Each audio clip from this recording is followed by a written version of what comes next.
Would you look at that? We've made it to another Friday, and it isn't going to be 110 degrees today. That's a good day in my books. Let's talk about who's going to get more rain over the next 2 days in the Friday edition of the Texas Weather Roundup.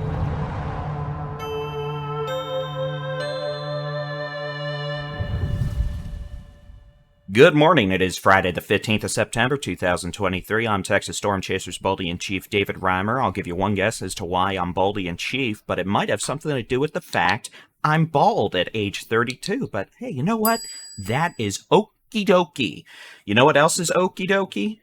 The fact we're going to have more showers and storms today, that's going to help bring more rain to parts of the state and keep temperatures down compared to, well, the last 3 months. Let's just pop on over, take a look at the high-res rapid refresh model. This is the simulated weather model radar today through Saturday. Now, keep in mind, this is only a simulation of what might occur. This model is not perfect, and there's certainly a possibility it is wrong in some aspects. In fact, it probably is.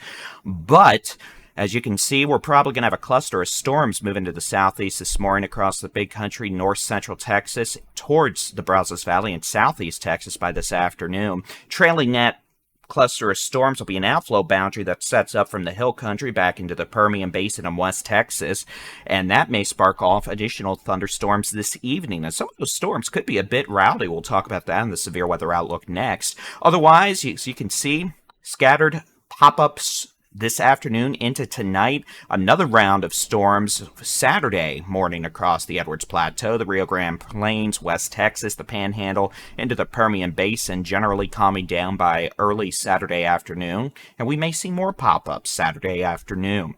In terms of severe weather outlook for today and tonight, the Storm Prediction Center has highlighted a broad area for isolated severe thunderstorm potential, the Panhandle of Texas, eastern portions of West Texas. I know that's an oxymoron. The big country, the hill country, the Edwards Plateau, the Rio Grande Plains, south central Texas, the Victoria Crossroads, parts of southeast Texas, and parts of far west Texas down into Big Bend. The potential in those areas will be for some pocket change size hail with stronger storms, maybe some damaging straight line winds. Back in the western portions of West Texas, the Permian Basin, into the Concho Valley, we could see scattered severe thunderstorms later today.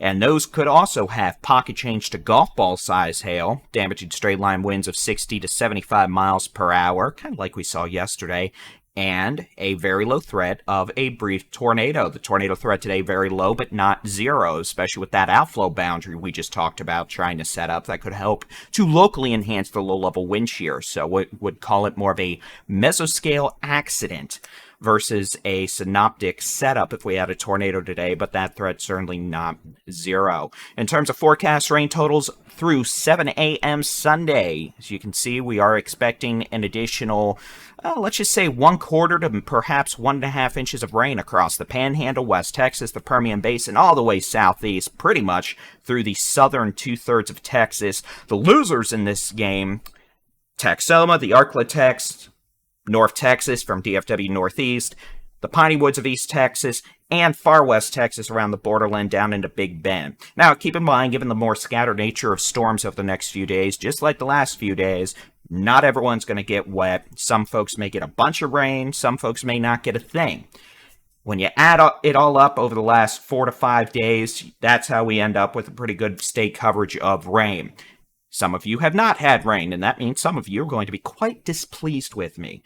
If it makes you feel better, and we'll talk about it more in a minute, we're going to have more chances next week. In terms of the wildfire threat over the next few days, the threat has moderated compared to the last several weeks, but we're still dealing with low to moderate to locally high wildfire danger across the state. And as we begin to dry out on Sunday looks to be mostly dry, we're going to see the high threat for wildfires return to portions of south central Texas, the Brazos Valley, southeast Texas, into the Piney Woods of East Texas.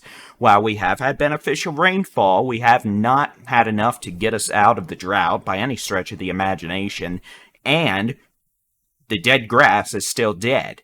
So until that greens back up, it's going to burn pretty easily. All the rain has done is allow brush trucks, Type 3, Type 6 apparatus, to get stuck in mud and fields, and the grass will burn. So upper air over the next several days. We've got Hurricane attacking Maine, New England, parts of Newfoundland. We've got our upper level low transversing the eastern United States. I'm picking weird words this morning. I must need coffee. And then we're going to be quiet Sunday. Monday has the potential to bring isolated severe thunderstorms, perhaps to the Panhandle in West Texas, as we see a small upper level disturbance or perturbations in the atmosphere, if you prefer, move from west to east. And as we get into portions of Tuesday of next week, especially, and I'll pop that back up here, Saturday, Sunday, Monday, you can see we start to get that little dip in the jet stream again.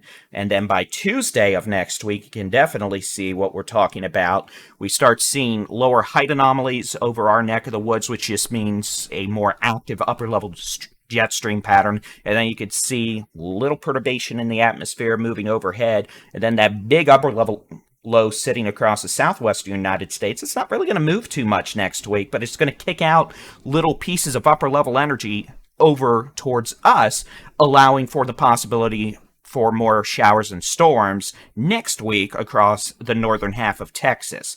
We'll have to keep an eye on it. Some data actually suggest a pretty favorable pattern for some more rowdy thunderstorms, the fall severe weather season, which would make storm chasers happy and would make some more folks happy just because we need the rain, would make folks who get hit on the head by tennis ball size hail not so happy. But unfortunately, I don't have control over that. And if I did, I probably wouldn't be sitting here in my beat up office chair recording a weather forecast video. I'd probably be like Elon Musk and off trying to fight Mark Zuckerberg or something, but who knows? You know what? It's Friday. They can do whatever they want, and I can do whatever I want because it's my video. In terms of forecast temperatures over the next few days, we're going to see a slow warming trend as we get into the weekend and early next week as rain chances start to die off, and we see a return of the upper 80s to 90s across the state of Texas. But something I want to point out here for Tuesday, see high temperatures, the warmest we're going to be over the next 5 days. Still not bad. I mean, look, it is mid-September. We're supposed to start cooling off eventually, so yes. But, you know what, compared to the last 6 to 8 weeks, highs in the upper 80s to middle 90s, I'll take it. You'll take it, and you'll take it with a smile on your face, because by the time we get to February, for all you know, it's going to be 10 degrees below zero with a blizzard. That's not a forecast, but it'd be pretty amusing if I was right, in the sense that it was amusing now and not in 5 to 6 months when I'd have to be shoveling snow and 10-degree below zero wind chills. That just doesn't sound fun. The February 2021 storm messed up my hands because I did it without gloves on, and that wasn't a good idea.